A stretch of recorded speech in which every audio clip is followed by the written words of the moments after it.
అందరికీ నమస్తే. నేను మీ Swathi. Welcome back to my channel Swathi చేతి వంట. ఈరోజు మన స్వాతి చేతి వంట ఛానల్లో చికెన్ బిర్యానీని ప్రిపేర్ చేశానండి. చాలా టేస్టీగా రెస్టారెంట్ స్టైల్లో మనం ఇంట్లో ఎలా ప్రిపేర్ చేసుకోవాలనో ఈ వీడియోలో చూసేయండి. ముక్క కూడా జ్యూసీగా టేస్టీగా చాలా బాగుంటుంది. లేట్ చేయకుండా వీడియో ప్రాసెస్ ఏంటో చూసేయండి.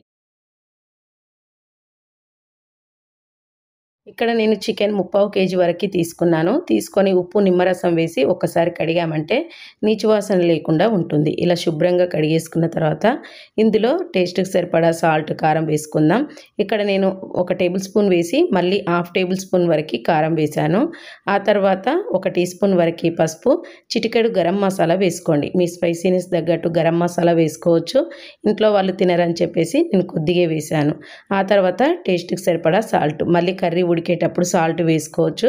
ఇప్పుడు కొద్దిగా వేసుకోండి. 1 టేబుల్ స్పూన్ వరకు ధనియా పౌడర్, టీ స్పూన్ వరకు jeera powder, 1 table spoon chicken biryani masala వేసుకోండి. ఫ్లేవర్ చాలా బాగుంటుంది.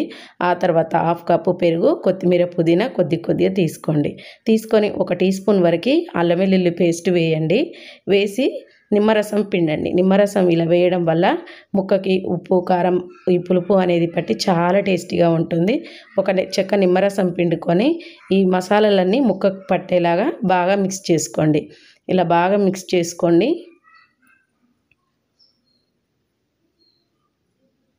ఇలా పూర్తిగా కలిపేసిన తర్వాత మూత పెట్టేసి ఒక 1/2 అవర్ వరకు మూత పెట్టి పక్కన ఉంచాలి. ముక్కకు ఉప్పు కారం మంచిగా పట్టి జ్యూసీగా వస్తుంది. వీలైతే మీరు ఒక 10 నిమిషాలు ఫ్రిడ్జ్లో కూడా పెట్టుకోవచ్చు. ఇలా పక్కకు పెట్టేసుకున్న తర్వాత ఇప్పుడు బియ్యం కూడా నానబెట్టుకోవాలి. ఇక్కడ నేను బాస్మతి రైస్ తీసుకుంటున్నానండి. మీరు నార్మల్ రైస్తో అయినా చేసుకోవచ్చు. ఇలా తీసుకొని 2 గ్లాసులు 3/4 కేజీ చికెన్కి 3/4 కేజీ రైస్ తీసుకోవాలి. అయితే నేను 2 గ్లాసుల వరకు అటు ఇటుగా తీసుకున్నాను. అసలు అయితే చికెన్ ఎంత ఉంటే రైస్ అంతే ఉంటే బాగుంటుంది. ఇప్పుడు చికెన్ 10 నిమిషాలు అయిపోయింది. ఇలా 10 నిమిషాలు నానబెట్టుకున్న తర్వాత దీన్ని మనం బిర్యానీ ఎందులో చేస్తామో ఆ గిన్నెలోకి వేసేసుకోండి. మందం ఉన్న పాట్ తీసుకొని ఇలా వేసేసుకోండి. చికెన్ అంతా వేసుకున్న తర్వాత ఇక్కడ నేను ఉల్లిపాయలు ఫ్రై చేశాను. మెయిన్ కావాల్సింది బిర్యానీకి ఇలా ఫ్రైడ్ ఆనియన్స్, ఇవి ఒక సగం వరకు వేసుకోండి.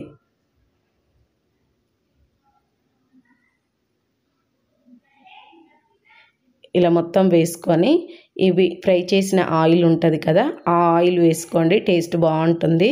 వేస్ట్ కాకుండా కూడా ఉంటుంది. ఈ ఫ్రై చేసిన ఆయిల్ మొత్తం వేసేసుకోండి.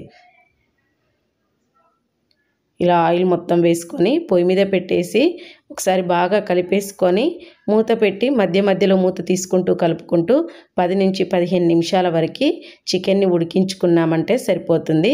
ఇది ఇలా ఉడుకుతూ ఉన్నప్పుడు మనము పక్కన రైస్ కూడా ఉడికించుకోవాలి.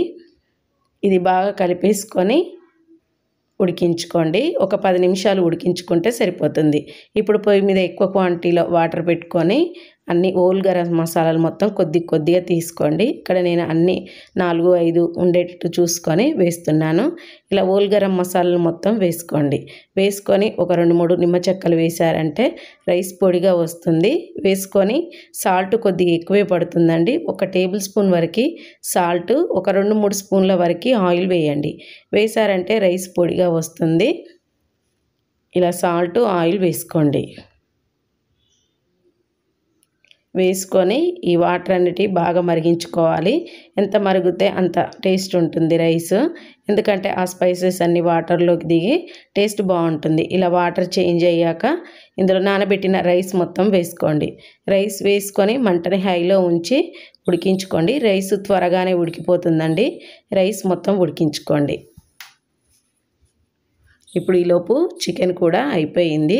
ఇలా చికెన్ ఉడికిన తర్వాత స్టవ్ ఆఫ్ చేసి పక్కన దింపేసుకోండి. ఇక్కడ నేను 10 నిమిషాల వరకు చికెన్ని ఉడికించాను. ఇలా ముందుగా చికెన్ ఉడికించడం వల్ల ఉప్పు కారం ముక్కకు చక్కగా పట్టి చాలా బాగుంటుంది. ఇలా 10 నిమిషాలు ఉడికించుకొని తీసి రెడీగా పక్కన ఉంచండి. ఈలోపు రైస్ కూడా అయిపోయింది. ఇక్కడ రైస్ అయిందా లేదా ఒకసారి చెక్ చేసుకోండి.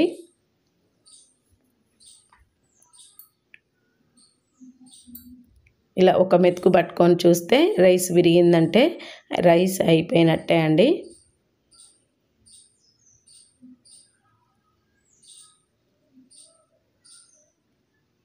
ఇలా 70% వరకు రైస్ ఉడికితే సరిపోతుంది. ఇప్పుడు చికెన్లో వేసేసుకుందాం. ఒక్కొక్క లేయర్గా చికెన్లోకి ఈ రైస్ని వేసుకోండి.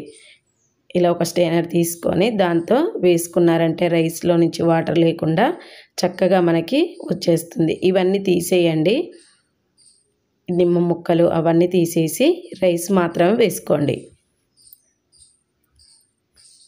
ఇలా సమానంగా అనేసుకున్న తర్వాత కొత్తిమీర, పుదీనా, మళ్ళీ కొద్దిగా ఫ్రైడ్ ఆనియన్స్ వేసుకున్నారంటే సరిపోతుంది.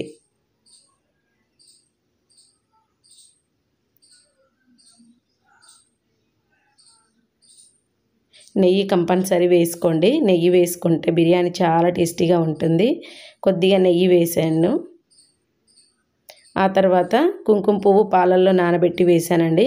మీరు ఇష్టమైతే ఫుడ్ కలర్ వేసుకోవచ్చు, లేదంటే స్కిప్ చేయొచ్చు. ఇక్కడ నేను కొద్దిగా పాలల్లో కుంకుమ పువ్వు నానబెట్టి ఆ పాలు వేసాను. వేసి సిల్వర్ పేపర్తో ఫిల్ చేశాను.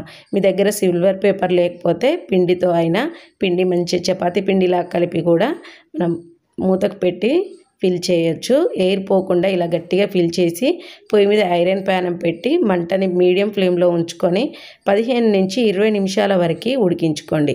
20 నిమిషాల తర్వాత చూసారా, చాలా చక్కగా మనకి రైస్ అనేది రెడీ అయిపోయింది. ఐరన్ ప్యాన్ పెట్టకపోతే త్వరగా అడుగంటుతుందండి. మంటని లో టు మీడియం ఫ్లేమ్లో పెట్టుకుంటూ ఒక 15 నుంచి 20 నిమిషాల వరకు ఉడికించుకోండి. ఇక్కడ నాకు 20 నిమిషాల వరకు దమ్ముకు పెట్టాను. రైస్ అనేది పొడిగా చక్కగా చాలా అడుగంటకుండా, ఏమాత్రం అడుగంటకుండా చాలా బాగా వచ్చిందండి. సూపర్గా ఉంది అసలు అయితే రైస్. ఒక్కసారి ఈ విధంగా ట్రై చేయండి. మళ్ళీ మళ్ళీ ఇలానే ప్రిపేర్ చేస్తారు. చాలా బాగుంది.